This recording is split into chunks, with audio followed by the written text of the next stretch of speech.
Hello, bachcho, let's see the question. So the question is saying 2 molar solution of weak acid HA has a freezing point of 3.885 degrees Celsius. The degree of dissociation of the acid is dash into 10 raised to the power minus 3. Molar depression constant of water is 1.8 Kelvin kg per mole. Freezing point of water is 0 degree Celsius. Basically हमें यहाँ पे degree of dissociation बतानी alpha की value. So what could be the key concept over here? So the key concept over here is depression in freezing point. Depression in freezing point. So इसको denote करते हैं basically delta T F is equal I K F M. I क्या van't Hoff factor, K F है molar depression constant, M क्या है molality.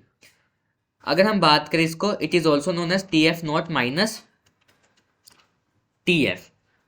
अब यहाँ पे बोल रहा है कि freezing point of pure water zero होगा. सो जीरो माइन और फ्रीजिंग पॉइंट ऑफ सोल्यूशन दे रखा है हमें basically 3.882. So 0 degree minus 3.885 degree Celsius. It is what, ये डेल्टा टी एफ निकाल रहे हैं हम.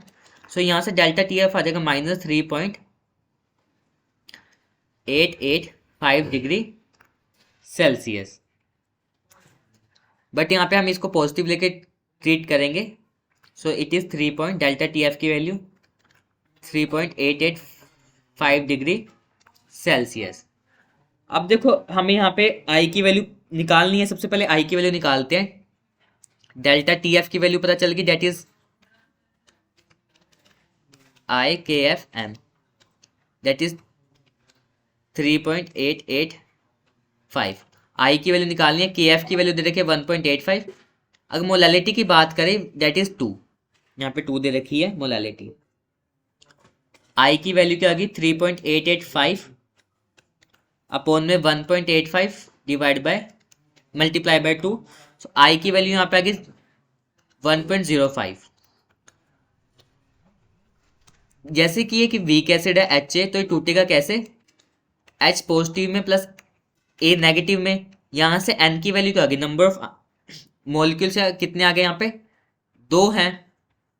सो N की वैल्यू यहाँ पे आ गई हमारी 2. We also know that for dissociation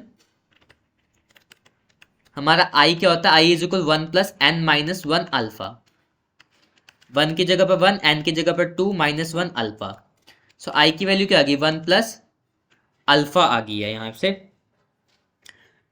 I 1.05 है is equal 1 plus alpha. Alpha की वैल्यू यहाँ पे आ गई है 0.05 सॉरी 0.05 अल्फा की वैल्यू आ गई है. अगर हम इसको in the terms of question में 10 रेज़्ड टू पावर 3 के करें तो 0.05 को 10 रेज़्ड टू पावर 3 से मल्टीप्लाई कर रहा हूँ, 10 रेज़्ड टू पावर 3 से डिवाइड कर रहा हूँ. सो it is including in the calculation जो ऊपर वाला 10 रेज़्ड टू पावर 3 है. सो हम जब मल्टीप्लाई करेंगे 0.05 को 10 रेज़्ड टू पावर 3 से, इट विल बी 50. एंड जो नीचे 10 रेज़्ड टू पावर 3 वो ऊपर जाके -3 चला जाएगा. So it is basically the value of alpha, degree of dissociation.